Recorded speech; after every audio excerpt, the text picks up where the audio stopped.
seguir prendidos a la tele a partir de este momento. En Esta Boca es Mía, algunos temitas para debatir. Pero antes, no sé si les gustaría hacer una ronda de panel sobre, bueno, la expectativa con la que se está llegando a este día, porque ayer tuvimos otros panelistas y no pudimos dar ninguna vuelta con ustedes. ¿Qué esperan escuchar? Yo personalmente espero escuchar medidas sensatas que corrijan algunas de esta administración.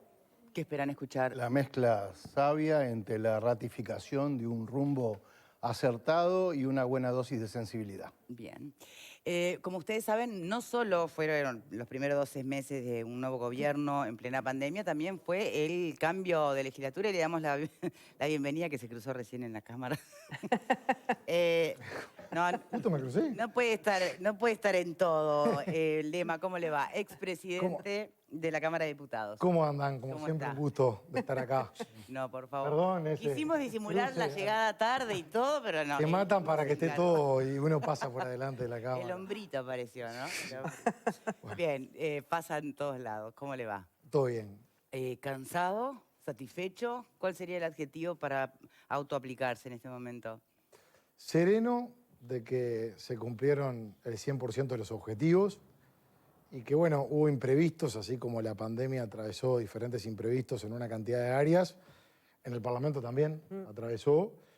Y eso llevó a tener que hacer un trabajo con Servicio Médico del Parlamento, que hay que reconocerle que hicieron un trabajo brutal, en coordinación las dos cámaras, para intentar evitar de que exista algún tipo de brote, porque hay que tener presente que, por ejemplo, en el 2020 se discutió la Ley de Presupuesto Nacional, que hay un plazo constitucional. Imagínense si pasaban casos de personas que contraigan COVID, que pueda llegar a obstaculizar la tarea parlamentaria. Después otra cantidad de leyes que tienen que ver con enfrentar la pandemia. Ley de telemedicina, la ley que creó el Fondo Coronavirus, ley de enfermedades profesionales, una cantidad de leyes de seguro de paro, bueno, lo que fue la ley de urgente consideración. Entonces, así como se cumplieron los objetivos, tuvimos que poner también un foco muy importante en evitar, por diferentes medios, que pueda ingresar cualquier tipo de brote al Parlamento que podía llegar a obstaculizar la tarea legislativa. Sí, ni que hablar que, y supongo que en esto puedo hablar en nombre de todos, felicitaciones en general a todo el Parlamento, desde el rol que le toque a cada uno, pero a todos por lo que ha sido este primer año, que de verdad le cambió la pisada a todo el mundo. Nunca jamás nadie imaginó que le iba a tocar el rol que fuere, pandemia mediante, ¿no? Pero bueno, y se ha trabajado a los ponchazos, se ha trabajado como se pudo, poniendo lo mejor y en muchos rubros, también en el Parlamento. Y en la presidencia hay una palabra que aparece acá y que pareciera haberse instalado casi como un leitmotiv del gobierno en general, y es el tema del ahorro. Por un lado se quiere gastar, ¿no? Y se ve la necesidad del gasto.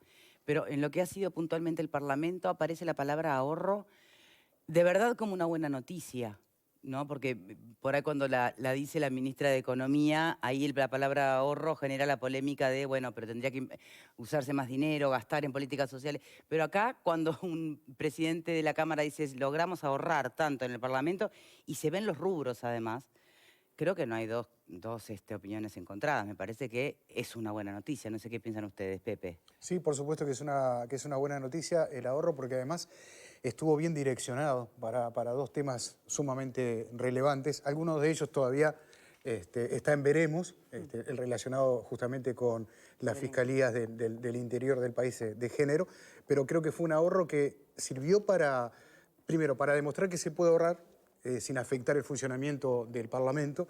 Eso por un lado, y por otro lado porque estaba, como digo, dirigido. No fue a parar a rentas generales, ¿no? Me parece que la gestión de Lema, además, demostró que se puede modernizar el Parlamento. Creo que es algo que va a seguir adelante el flamante quien asumió en el día de ayer, Alfredo Frati. Me congratulo además del relacionamiento que han tenido presidente saliente y presidente entrante. Ha quedado clarísimo de que ha habido muy buen diálogo. Lema lo podrá decir, pero he hablado con él, hablé con Frati también, y hubo allí un intercambio responsable, maduro, de parte de dos legisladores que están claramente en las antípodas del pensamiento ideológico, ¿no? Así que me parece que son buenas noticias. Sí. Perdón, Ferretti estuvo acá hace unos Sí, días, justamente, exacto. y él decía que su gran desafío era tener que moderarse para presidir, ¿no? Lo tuve. Sesiones. A mí me pasó. Así, ¿es la peor parte? ¿Es lo más difícil? No es sencillo, por lo menos va en la personalidad que tenga cada uno. A mí me gusta defender mis convicciones y mis ideas y lo hago en forma apasionada. Y me gusta quien tiene otra postura también lo haga en forma apasionada. Creo que es un distintivo de nuestro país. Y evidentemente que, claro, la moderación a uno le cuesta porque se tiene que quedar en el molde para cumplir a rajatabla con esa ecuanimidad que hay que llevar adelante. Soy muy agradecido de esa oportunidad porque me ha desarrollado mucho la tolerancia. Mucho El la temple. tolerancia. Y la paciencia. Sí, y eso son experiencias que la verdad, cuando uno pasa raya, no solamente tiene que pasar raya de los resultados, uno tiene que recurrir a lo interior. La actividad política tiene que permanentemente interpelarnos a ser mejores personas. Pepe, perdón, pero te había cortado. No, y otra cosa para cerrar, y es esa tradición democrática, republicana que tiene Uruguay con respecto al funcionamiento de las cámaras.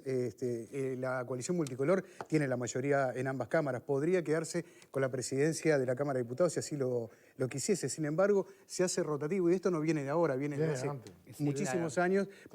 Pero como es tan común y lo vemos como algo totalmente natural, hay que celebrar el hecho de poder pasar una presidencia de un partido a otro. Bien, por aquí.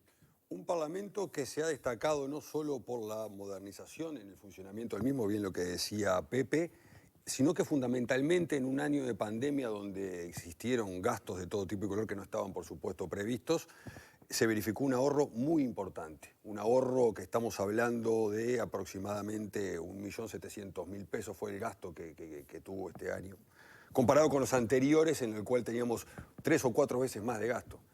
En total... Un poquito más. Un poquito más, capaz. En total, mira, en 2020 casi el 10% del presupuesto se ahorró, que representa $4.200.000. Exacto. Pero sobre eso hubo una reducción presupuestal en la Cámara. Yo estoy hablando de Cámara de Diputados. Sí, Cámara de Diputados. Senado es otra unidad ejecutora. En proyección, producto de la proyección del recorte presupuestal, al año 2024 se van a ahorrar $16 millones. Y en ese espíritu republicano que ustedes hacían referencia, esto es una construcción de todos los partidos. Porque casos como el de la partida de prensa. Sí, pero a partir del eran temas 1 de que, abril. perdón, Lema, pero eran temas que año a año veníamos escuchando. Se debería hacer tal cosa con la partida de prensa, se debería hacer tal cosa con los gastos de café, se debería... Pero como eran chirolas, entre comillas, no se tocaban. Bueno, tuvo que venir una pandemia para valorar cada chirola. Corregime si me equivoco, Pará, pero... ¿es así o no? Antes de la pandemia ya estaba previsto desarrollar un plan de austeridad. Pero sí. Era un poco el lema, sí, de la nueva administración, lo que quieran, pero en los hechos venía hace cuánto el tema de que era un lugar para ahorrar sin duda. Sí, 30 Hagamos millones memoria. de pesos puede ser partida de prensa, Martín, En aproximadamente. total, Cámara de Diputados, 39 millones de pesos por año. Claro, sí. Que eran La era 33.000 digital, pesos, el papel. 33.000 pesos por legislador por mes. Se eliminó a partir del 1 de abril, esa ya no es dinero que llega a la Cámara de Representantes. Eliminamos la partida de fotocopia, 1.800.000 pesos por año. Limitamos el pago de jornales por concepto de licencia de los legisladores. Hicimos una reducción en el servicio de intendencia y cafetería. Eliminamos el 45% de las vacantes. Hicimos reducción de rubros que no eran necesario tener una cuenta bancaria, como el rubro inversiones, donde ahí enviamos $1 millón al fondo coronavirus.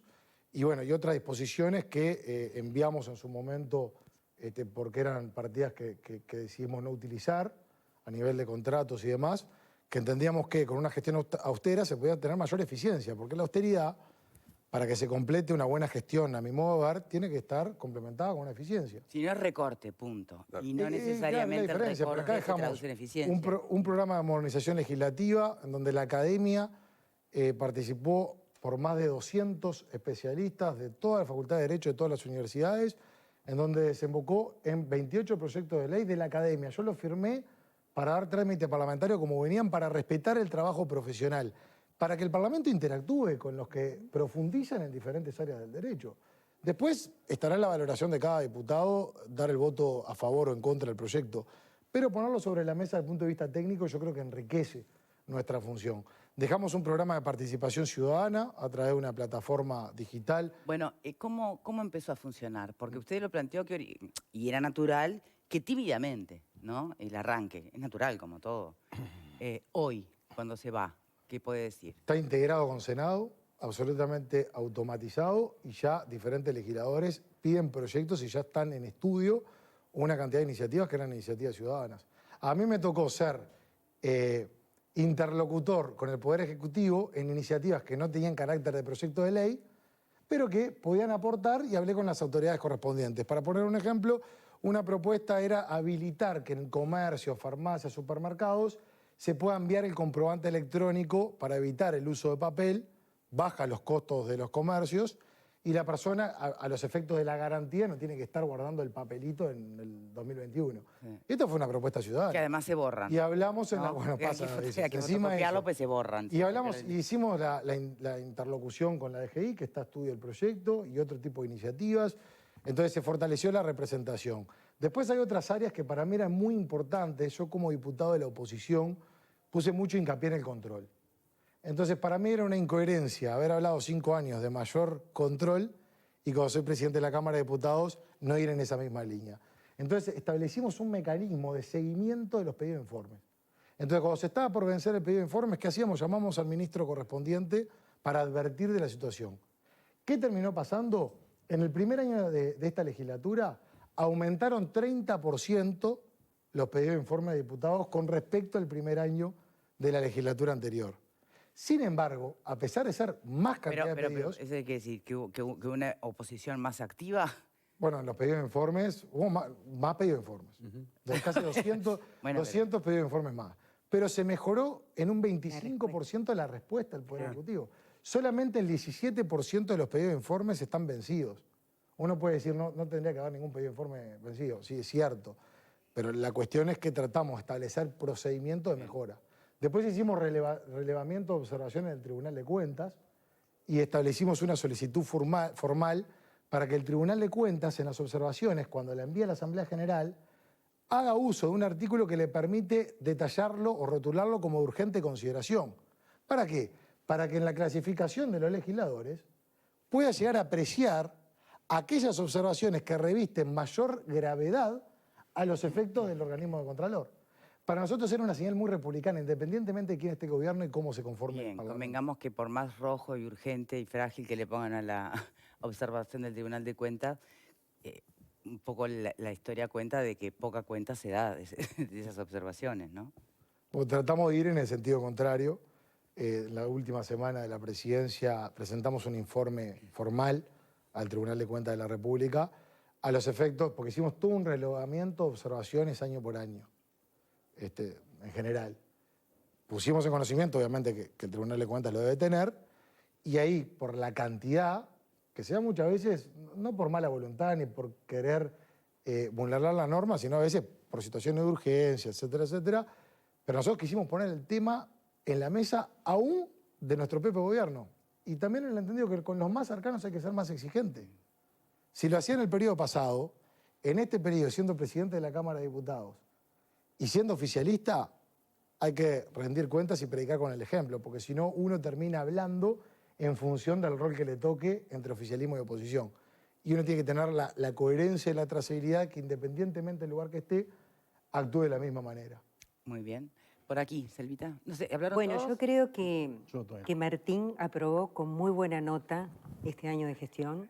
Y si yo tuviera que poner 2 palabras sobre la mesa, serían eficiencia y modernización. Y cuando leí con mucha atención la presentación que tú hiciste, el PowerPoint de tu presentación en la Cámara, debo confesar que me asombraron algunos gastos innecesarios totalmente que existían en el Parlamento y que efectivamente en este caso ahorro es sinónimo de eficiencia, no de solamente sacar recursos y bueno, y dejar desabastecido el Parlamento.